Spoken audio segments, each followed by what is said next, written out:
नमस्कार दोस्तों, स्वागत है आप सभी लोगों का आपके अपने यूट्यूब परिवार में। और दोस्तों आज हम लोग एक बहुत ही इम्पोर्टेंट टॉपिक करने जा रहे हैं आज के सेशन में, जिसका नाम है दोस्तों एनसीएफ 2005। एनसीएफ से दोस्तों बात करें कि एनसीएफ 2005 से निश्चित रूप से आपका जो है बात करें सीटेट एग्जाम में, तो हर सब्जेक्ट में कम से कम एक क्वेश्चन पूछा जा सकता है। और जैसा कि आपको पता होगा कि सीटेट में 5 सब्जेक्ट होते हैं। अगर 5 सब्जेक्ट में हर सब्जेक्ट में अगर एक एक क्वेश्चन भी आता है तो 5 क्वेश्चन बनते हैं।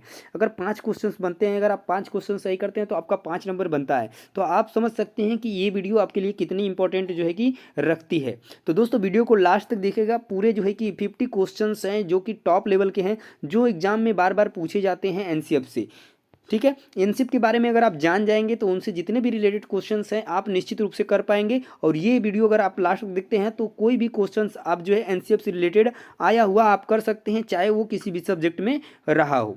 ठीक है, तो दोस्तों वीडियो को लास्ट तक देखिएगा। चैनल पे जो लोग भी होंगे नए होंगे चैनल पे सब्सक्राइब कर लें, क्योंकि इंपॉर्टेंट वीडियो जो है कि इस तरीके से जो पार्टिकुलर वीडियोस होती है, एनसीएफ 2005 हुआ, भारत निपुण योजना हुआ, या फिर इस तरीके से जितनी भी अलग अलग से जो आता है एनएपी 2020 हुआ, इस तरीके की जो जितने भी इंपॉर्टेंट वीडियो हैं 1-2 दिन के अंदर आपको सारी की सारी जो है प्रोवाइड की जाएंगी। तो इस वजह से ये काफ़ी आपके लिए इंपॉर्टेंट बन जाता है। तो चलिए आज का पहला क्वेश्चन करना हुआ शुरू करते हैं कि एनसीएफ 2005 से जो है कि किस तरीके से क्वेश्चन बन सकते हैं और उनके बारे में आपको क्या जानकारियां होनी चाहिए। तो पहला जो क्वेश्चन बन जाता है दोस्तों कि जो राष्ट्रीय पाठ्यचर्या की रूपरेखा यानी एनसीएफ 2005 का उत्तरण निम्न में से कहाँ किससे हुआ है, किससे इसका जो है कि उत्तरण हुआ है, किससे यह जन्म लिया है, कहाँ से इसको जो है कि निकाला गया है। तो गीतांजलि, सभ्यता और प्रगति, विज्ञान एवं तकनीक दोस्तों और गोदान। तो बात करें अगर एनसीएफ 2005 की दोस्तों, तो इसका जो उत्तरण हुआ है सभ्यता और प्रगति से हुआ है। यह है क्या, तो यह एक निबंध है जो कि रविंद्रनाथ टैगोर द्वारा जो है कि लिखा गया है, वहाँ से ये लिया गया है। ठीक है, तो इसका उत्तरण कहाँ से हुआ है, सभ्यता और प्रगति नामक निबंध से, जो कि रविंद्रनाथ टैगोर द्वारा जो है कि लिखा गया है। नेक्स्ट क्वेश्चन देखिए, question number second. Question number second क्या है कि राष्ट्रीय पाठ्यचर्या की रूपरेखा की दिशा निर्देश के अंतर्गत आता क्या है। तो इसके दिया है कि ज्ञान को जो है स्कूल के बाहरी जीवन से जोड़ना। तो राष्ट्रीय पाठ्यचर्या यानी कि एनसीएफ 2005 यही निर्देश करता है कि जो भी ज्ञान है आपका जो उसको आप स्कूल के बाहरी जीवन से जोड़ें। पढ़ाई रटन प्रणाली से क्या हो, मुक्त हो, बिल्कुल हो, यानी रटना नहीं है चीज़ों को। और परीक्षाओं को क्या करना है, सरल बनाना है, न कि पहले कठिन बनाना था। तो इस क्वेश्चन का जो राइट आंसर बनेगा दोस्तों ऑप्शन नंबर डी बिल्कुल करेक्ट हो जाएगा। नेक्स्ट जो क्वेश्चन बन जाता है क्वेश्चन नंबर थर्ड। तो क्वेश्चन थर्ड जो बनता है आपका ये बन जाता है कि राष्ट्रीय पाठ्यचर्या की रूपरेखा 2005 के मार्गदर्शक सिद्धांतों के विषय में सत्य कथन क्या है। तो क्या पाठ्यचर्या पाठ्यपुस्तक केंद्रित होना चाहिए, अधिगम प्रक्रिया के अंतर्गत ना समझ आने वाली अवधारणाओं को रखना चाहिए, या स्कूल में प्राप्त ज्ञान को बाहरी जीवन से जोड़ा जाना चाहिए, और ऐसी अधिभावी पहचान की अवहेलना करनी चाहिए जो राष्ट्रीय चिंताओं पर आधारित हो। तो उम्मीद करते हैं कि इस क्वेश्चन का आप आंसर दे पाएंगे। तो इस क्वेश्चन का जो राइट आंसर बनेगा दोस्तों ऑप्शन नंबर सी बनेगा। तो पहले ही अभी हमने बोला है कि जो एनसीएफ 2005 है ये जो है कि क्या बताता है कि स्कूल में जो प्राप्त ज्ञान है उसको आप बाहरी जीवन से जोड़ा जाना चाहिए। ठीक है, यानी बच्चे के जो है वास्तविक जीवन से आपको जोड़ करके चीज़ों को रिलेट करना है। नेक्स्ट जो क्वेश्चन है कि एनसीएफ 2005 के अनुसार जो है कि सीखना एक क्या है, ज्ञान के निर्माण की प्रक्रिया है, ज्ञान अवरुद्ध करने की प्रक्रिया है, सीखना व्यक्ति विकास को प्रभावित करती है, या उपयुक्त में से कोई नहीं। तो एनसीएफ जो 2005 है उसके अनुसार जो सीखने की बात करें तो सीखना एक क्या है, ज्ञान के निर्माण की प्रक्रिया है दोस्तों। तो राइट आंसर आपका ऑप्शन नंबर ए बनेगा। अगला देखिए क्वेश्चन नंबर 5। एनसीएफ 2005 के अनुसार बाल केंद्रित शिक्षा शास्त्र में शिक्षा को किस प्रकार नियोजित करने की आवश्यकता है, अभिरुचि के अनुरूप, या आर्थिक स्तर के अनुरूप, सामाजिक स्तर के अनुरूप, शारीरिक स्तर के अनुरूप। क्या आप इन तीनों के अपेक्षागत बाल केंद्रित शिक्षा को जो है कि नियोजित करने की आवश्यकता है, नहीं। तो क्या करना है, अभिरुचि के अनुरूप जो है क्या करना है कि उनको इसको नियोजित करने की आवश्यकता है शिक्षा को। अगला क्वेश्चन देखिए क्वेश्चन नंबर 6। तो क्वेश्चन नंबर 6 है क्या कि बच्चों की जो शारीरिक एवं मनोसामाजिक विकास के लिए निम्न में से क्या जरूरी है। तो शारीरिक की बात की जाए, मनोसामाजिक विकास की बात की जाए तो उसके लिए योग भी जरूरी है, औपचारिक खेल भी जरूरी है, अनौपचारिक खेल भी जरूरी है। इस वजह से जिस क्वेश्चन का राइट आंसर बनेगा ऑप्शन नंबर डी जो है करेक्ट बनेगा। नेक्स्ट क्वेश्चन देखिए क्वेश्चन नंबर 7 जो बन सकता है दोस्तों एनसीएफ से, एनसीएफ 2005 के अनुसार कक्षा में शिक्षक की भूमिका कैसी होनी चाहिए। एक उत्प्रेरक के रूप में होनी चाहिए, आदेशक के रूप में होनी चाहिए, एक नेता के रूप में होनी चाहिए, या इनमें से कोई नहीं। तो एनसीएफ 2005 के अनुसार हम बात करें कि जो कक्षा में शिक्षक की एक भूमिका होनी चाहिए तो वह एक उत्प्रेरक के रूप में होनी चाहिए, ना कि एक आदेशक या फिर नेता के रूप में होनी चाहिए। नेक्स्ट क्वेश्चन जो बनता है क्वेश्चन नंबर 8, वो बन जाता है कि राष्ट्रीय पाठ्यचर्या की रूपरेखा 2005 के अनुसार सत्य नहीं है। क्वेश्चन निगेटिव है, ध्यान दीजिएगा। तो सभी बच्चों में सीखने की क्षमता होती है, सभी बच्चे स्वभाव से सीखने हेतु प्रेरित रहते हैं। यहाँ पर पूछा है कि सत्य नहीं है, तो देखिए ये जी बात करें कि सभी बच्चों में सीखने की क्षमता होती है, बिल्कुल बात सही है। एनसीएफ के अनुसार सभी बच्चे जो स्वभाव से सीखने हेतु प्रेरित रहते हैं, ये बात भी बिल्कुल सही है। दिया है कि बच्चे जो है कि व्यक्तिगत स्तर पर एक ही तरह से सीखते हैं या स्कूल के भीतर बाहर दोनों जगह सीखने की प्रक्रिया चलती रहती है, तो बिल्कुल बात सही है। एक ही ऑप्शन आपका गलत है कि जो बच्चे होते हैं वो व्यक्तिगत स्तर पर एक ही तरह सीखते हैं। क्या सभी बच्चे एक ही तरह से सीखते हैं? तो नहीं, ऐसा नहीं है, तो यही बात गलत है और यही सत्य नहीं है, तो यही इस क्वेश्चन का राइट आंसर भी बनेगा। ठीक है, अगला क्वेश्चन जो बन जाता है क्वेश्चन नंबर 9। क्वेश्चन नंबर 9 है क्या दोस्तों कि एनसीएफ 2005 के अनुसार भाषाई अल्पसंख्यक वाले वर्गों के बच्चों को शिक्षा किस भाषा में दी जानी चाहिए? उनकी मातृभाषा में देनी चाहिए, अंग्रेजी में देनी चाहिए, हिंदी में देना चाहिए, या उपरोक्त सभी में देनी चाहिए? तो जो अल्पसंख्यक वाले वर्गों के बच्चों को जो है शिक्षा जो है भाषा दी जानी चाहिए, तो ये आपको उनकी मातृभाषा में देनी चाहिए। तो राइट आंसर बनेगा आपका ऑप्शन नंबर 1। नेक्स्ट जो क्वेश्चन बन जाता है क्वेश्चन नंबर 10। क्वेश्चन नंबर 10 है कि विभिन्न विवेचनात्मक शिक्षा शास्त्र खुले विमर्श और विविध दृष्टिकोण के माध्यम से डैश लेने की प्रक्रिया को सरल बनाता है। तो सामूहिक निर्णय लेने की प्रक्रिया को सरल बनाता है, एकल निर्णय लेने की प्रक्रिया को सरल बनाता है, या फिर स्वर निर्णय लेने की प्रक्रिया को सरल बनाता है। तो अगर हम बात करें विभिन्न जो विवेचनात्मक शिक्षा शास्त्र हैं वो खुले विमर्श और विविध दृष्टिकोण के माध्यम से सामूहिक निर्णय लेने की प्रक्रिया को क्या बनाता है? सरल बनाता है।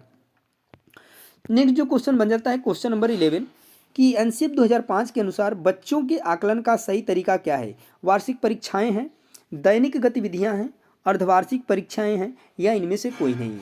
तो अगर हम बात करें एनसीएफ 2005 के अनुसार अगर बच्चों के आकलन का जो सही तरीका है तो वो आपका होगा दैनिक गतिविधियां। तो राइट आंसर बनेगा आपका ऑप्शन नंबर 2। नेक्स्ट क्वेश्चन देखिए क्वेश्चन नंबर 12 जो है कि भीड़ भाड़ वाली कक्षाओं में डैश अध्यापन की बात करना निरर्थक है। तो किस तरीके की अध्यापन की बात करना निरर्थक है? पिछड़े अध्यापन, सामान्य अध्यापन, कक्षा केंद्रित अध्यापन, या सृजनशील अध्ययन? तो भीड़ भाड़ वाली कक्षाओं में दोस्तों सृजनशील अध्यापन की बात करना क्या है? निरर्थक है। तो राइट आंसर बनेगा आपका option number D. Next question देखिए क्वेश्चन नंबर 13 कि यदि बच्चे फेल होते हैं तो वे दर्शाते हैं अपनी असफलता को, स्कूल की असफलता को, समाज की असफलता को, परिवार की असफलता को। तो अगर बच्चे फेल होते हैं दोस्तों तो वो स्कूल की असफलता को क्या करते हैं? दर्शाते हैं। यदि यही क्वेश्चन रहता कि यदि बच्चा फेल होता है तो किसको दर्शाता है? तो अपनी असफलता को दर्शाता है। यदि बच्चे फेल होते हैं यानी पूरे बच्चे फेल होते हैं तो स्कूल की असफलता को दर्शाते हैं। ये चीज़ आप ध्यान रखेंगे इस क्वेश्चन के लिए। अगला क्वेश्चन देखिए क्वेश्चन नंबर 14 नंबर क्वेश्चन है क्या कि राष्ट्रीय पाठ्यचर्या की रूपरेखा 2005 के अनुसार गणित शिक्षण का लक्ष्य होना चाहिए तार्किक ढंग से सोचना, अमूर्तनों का निर्माण करना, संचालित करने की योग्यता का विकास करना, या उपयुक्त सभी? तो देखिए एनसीएफ 2005 के अनुसार अगर हम गणित शिक्षण का लक्ष्य होना चाहिए तो वो क्या होना चाहिए? ये तीनों ढंग होने चाहिए। तो राइट आंसर आपका बनेगा उपयुक्त सभी। नेक्स्ट क्वेश्चन देखिए इसमें मैंने बात करें दोस्तों तो एनसीएफ से जितने भी क्वेश्चन हर सब्जेक्ट से रिलेटेड क्वेश्चन आए हैं मैंने ज़्यादातर उनको शामिल करने की कोशिश की है तो आपको ये पता चल सके कि हर सब्जेक्ट में जो है किस तरीके से क्वेश्चन जो है कि आ सकता है एनसीएफ से रिलेटेड। अभी देखिए आप मैथ में देखें कि किस तरीके से पूछा गया था। अभी देखिए ये पर्यावरण से रिलेटेड आ गया, ईवीएस से रिलेटेड कि किस तरीके से जो है ईवीएस में एनसीएफ से क्वेश्चन बन सकता है। यहाँ दिया है कि पर्यावरण की चिंताओं के प्रति जागरूकता को संपूर्ण स्कूली पाठ्यचर्या में व्याप्त होना चाहिए। तो क्या गणित, पर्यावरण, भाषा, या मातृभाषा? तो अगर पर्यावरण की चिंताओं के प्रति जागरूकता को संपूर्ण स्कूली पाठ्यक्रम में व्याप्त होना चाहिए तो वो आपकी मातृभाषा होनी चाहिए। तो राइट आंसर बनेगा आपका ऑप्शन नंबर डी। अगला जो क्वेश्चन बन जाता है क्वेश्चन नंबर 16 एनसीएफ के अनुसार निम्नलिखित में से कौन से विषय प्राथमिक विद्यालय के गणित पाठ्यक्रम का भाग नहीं है? देखिए ये सीटेट आपका 2019 में पूछा गया है। प्रतिरूप, अनुपात, चौपड़, सममिति। यहाँ पर बात की गई है प्राथमिक विद्यालय के गणित पाठ्यक्रम का भाग नहीं है तो है आपका रेशियो जो है आपका प्राथमिक विद्यालय के गणित का पाठ्यक्रम नहीं है। बाकी जो प्रतिरूप है, चौपड़ है, सममिति है, ये सभी जो है कि पाठ्यक्रम का भाग हैं। नेक्स्ट क्वेश्चन देखिए क्वेश्चन नंबर 17 17 नंबर क्वेश्चन है कि राष्ट्रीय पाठ्यचर्या की रूपरेखा एनसीएफ 2005 की अनुशंसा के अनुसार प्राथमिक विद्यालयों का गणित पाठ्यक्रम कैसा होना चाहिए? कार्यविधिक ज्ञान पर केंद्रित होना चाहिए, गणितीय संकल्पनाओं में कठोरता देने वाला होना चाहिए, या छात्रों को परगामी गणित के लिए तैयार करने वाला होना चाहिए, या छात्रों के प्रतिदिन के अनुभवों से संबंधित होना चाहिए? तो ये जो आपका गणित का पाठ्यक्रम होना चाहिए छात्रों के प्रतिदिन के अनुभवों से क्या होना चाहिए? संबंधित होना चाहिए। तो राइट आंसर आपका ऑप्शन नंबर 4 जो है बन जाएगा इस क्वेश्चन के लिए। नेक्स्ट जो क्वेश्चन है कि क्वेश्चन नंबर 18 कि राष्ट्रीय पाठ्यचर्या फ्रेमवर्क ने अपनी समझ से डैश प्राप्त की है। तो क्या प्राप्त की है? मानववाद, व्यवहारवाद, चयनवाद, संज्ञानात्मकवाद। तो राष्ट्रीय पाठ्यचर्या की बात करें तो अपनी समझ व्यवहारवाद से प्राप्त की है। तो राइट आंसर आपका बनेगा ऑप्शन नंबर 2। एक एक पॉइंट आपके लिए इंपॉर्टेंट है। हर एक क्वेश्चन अपने आप में एक बहुत बड़ा जो है कि क्वेश्चन लेकर छुपा हुआ है। किसी तरीके से क्वेश्चंस को आपको पूछ सकता है। अगला क्वेश्चन देखिए, क्वेश्चन नंबर 19 कि किस राष्ट्रीय पाठ्यचर्या फ्रेमवर्क ने प्राथमिक स्तर पर एक एकीकृत पाठ्यचर्या क्षेत्र के रूप में पढ़ाई जाने के लिए पर्यावरण अध्ययन की सिफारिश की थी? तो एनसीएफ 2005, एनसीएफ 1998 या फिर एनसीएफ 2000 या एनसीएफ 1975। तो अगर हम बात करें कि प्राथमिक स्तर पर एकीकृत पाठ्यचर्या क्षेत्र के रूप में पढ़ाई जाने के लिए पर्यावरण अध्ययन की जो सिफारिश की थी तो वो एनसीएफ 1975 ने की थी। तो राइट आंसर आपका बनेगा ऑप्शन नंबर 4। अगला क्वेश्चन देखिए, क्वेश्चन नंबर 20।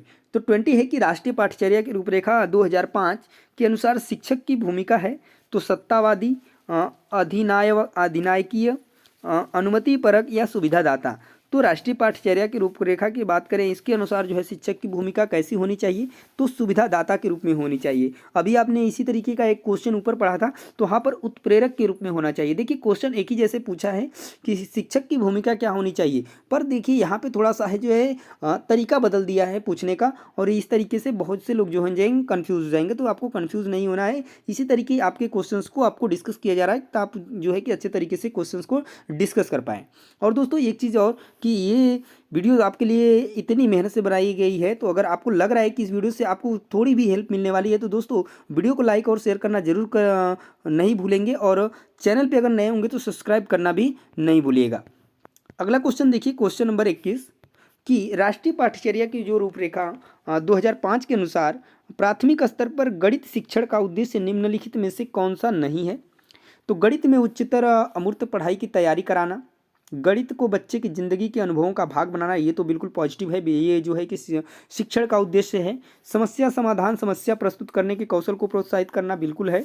तर्कसंगत विचारों को प्रोत्साहित करना ये भी है। जबकि अगर हम बात करें कि गणित में उच्चतर और अमूर्त पढ़ाई को तैयारी करना, ये जो है कि प्राथमिक स्तर पर गणित शिक्षण का उद्देश्य नहीं होता है। तो यही जो है आपका राइट आंसर बनेगा, क्योंकि पूछा गया था कि कौन सा नहीं है।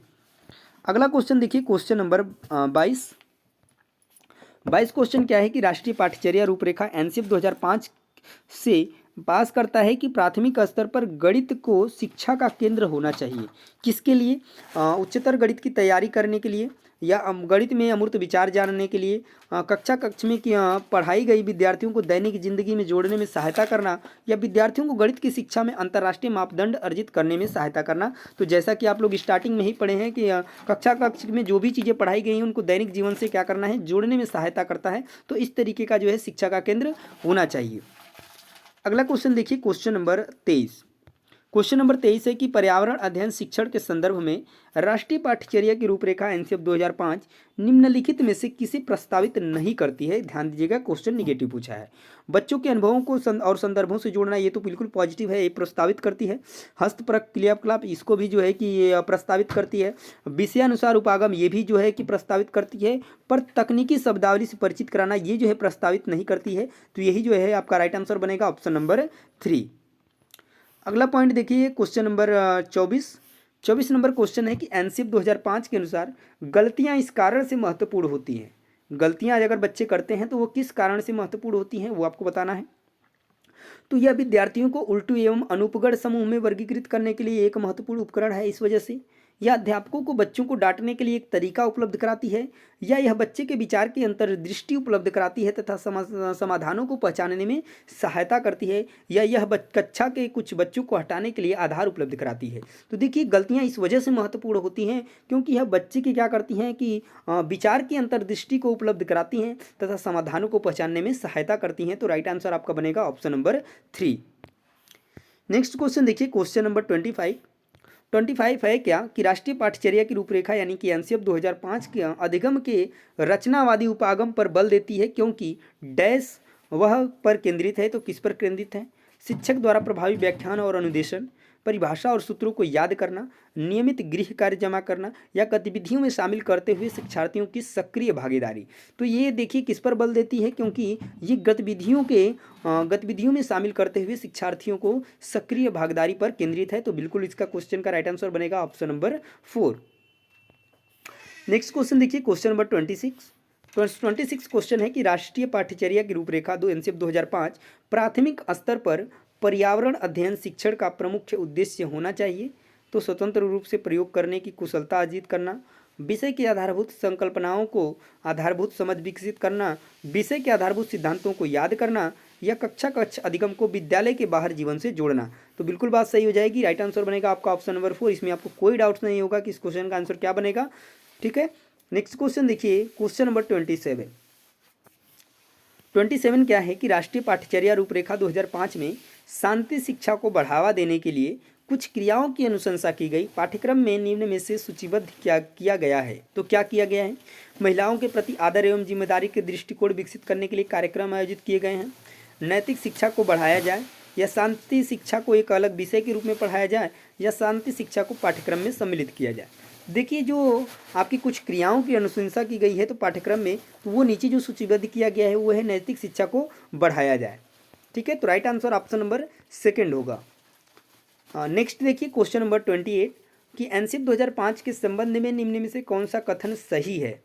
तो यह भारत की विद्यालयी शिक्षा के संबंध में एक संवैधानिक शोधन है, या यह एनसीएफ 2005 द्वारा तैयार किया गया दस्तावेज है जो भारत की विद्यालयी शिक्षा के संबंध में संस्तुतियाँ प्रस्तुत करता है, या भारत की गुणात्मक शिक्षा के संबंध में यूनेस्को और भारत द्वारा हस्ताक्षरित दस्तावेज है, या उपयुक्त में से कोई नहीं। तो देखिए अगर हम एनसीएफ 2005 के संबंध में बात करें, जो सही बात है तो है आपका ऑप्शन नंबर बी कि ये एनसीएफ 2005 जो है द्वारा तैयार किया गया एक दस्तावेज है जो भारत की विद्यालयी शिक्षा के संबंध में क्या करता है? संस्तुतियाँ प्रस्तुत करता है। नेक्स्ट जो क्वेश्चन आपका बन जाता है क्वेश्चन नंबर 29 कि राष्ट्रीय पाठ्यचर्या की रूपरेखा 2005 के आधारभूत सिद्धांतों में से कौन सा जो है कि भाग सम्मिलित नहीं है? तो अच्छी बाह्य परीक्षाओं का आयोजन करना, रटने को महत्व प्रदान न करना, पुस्तकों से इतर मतलब कि बाहरी ज्ञान प्राप्त करना, इनमें से कोई नहीं।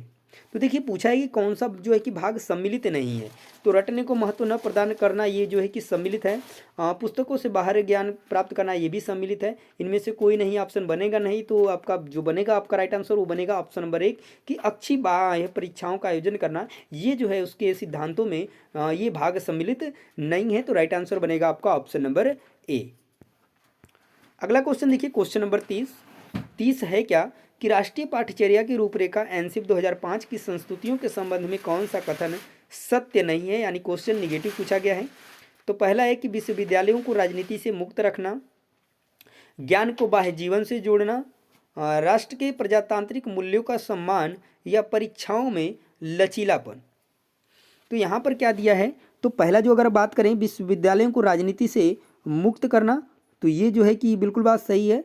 और यहाँ पर दिया है, यहाँ पर 1 मिनट, राष्ट्र के प्रजातांत्रिक मूल्यों का सम्मान, इसको जो है कि बिल्कुल ये चीज़ सही है, और ये भी सही है, और ये भी सही है, यही नहीं सही है आपका। तो ऑप्शन जो राइट नंबर 1 है, ऑप्शन नंबर 1 बिल्कुल जो है सही हो जाएगा। यही जो है कि उसके संबंध में जो है कि सही नहीं है। ठीक है, ये जो है सही नहीं है कि विश्वविद्यालयों को क्या करना है? राजनीति से मुक्त रखना है, ऐसा जो है कि राष्ट्रीय पाठ्यचर्या के संस्तुतियों के संबंध में एक कथन सही नहीं है। तो ऑप्शन 1 जो है बिल्कुल सही हो जाएगा। अगला पॉइंट देखिए, क्वेश्चन नंबर 31 नंबर क्वेश्चन कि राष्ट्रीय पाठ्यचर्या की रूपरेखा 2005 दस्तावेज में भाषा के लिए क्या निहित है? 1 भाषा, 2 भाषा, यानी 3 भाषा, बहुभाषा। देखिए अगर हम बात करें कि राष्ट्रीय पाठ्यचर्या की रूपरेखा जो है 2005 दस्तावेज में भाषा के लिए क्या निहित है, तो इसके लिए जो है क्या है, तो बहुभाषा जो है कि निहित है, इसमें कोई दिक्कत नहीं है। तो राइट आंसर आपका बनेगा ऑप्शन नंबर डी। अगला पॉइंट देखिए क्वेश्चन नंबर 32 है क्या कि एनसीएफ 2005 की कार्यशाला कहाँ पर आयोजित की गई है। तो देखिए इसमें आंसर भी साथ में आ गया, तो कोई दिक्कत नहीं। इसका जो कार्यशाला आपका एनसीईआरटी न्यू दिल्ली में आयोजित की गई है। तो राइट आंसर आपका ऑप्शन नंबर सी बन जाएगा। और नेक्स्ट पॉइंट देखिए अगला क्वेश्चन कि एनसीएफ 2005 का मुख्य सूत्र शिक्षा बिना बोझ के विचार कब आया था। 1998, 1993, 1997, 1988। तो ये आपका आया था जो बिना कि शिक्षा जो है बिना बोझ के, ये सूत्र आया था आपका 1993 में। तो ये आपका राइट आंसर बनेगा आपका ऑप्शन नंबर सेकेंड। नेक्स्ट जो क्वेश्चन बन जाता है इससे 4 नंबर क्वेश्चन की राष्ट्रीय पाठ्यचर्या की रूपरेखा यानी एनसीएफ 2005 के अनुसार गणित शिक्षण का लक्ष्य क्या होना चाहिए। तो ये क्वेश्चन शायद हम लोगों ने कर लिया है, उसी तरीके का है। तार्किक ढंग से सोचना, अमूर्तनों का निर्माण, संचालित करने की योग्यता। Right answer option number D हो जाएगा।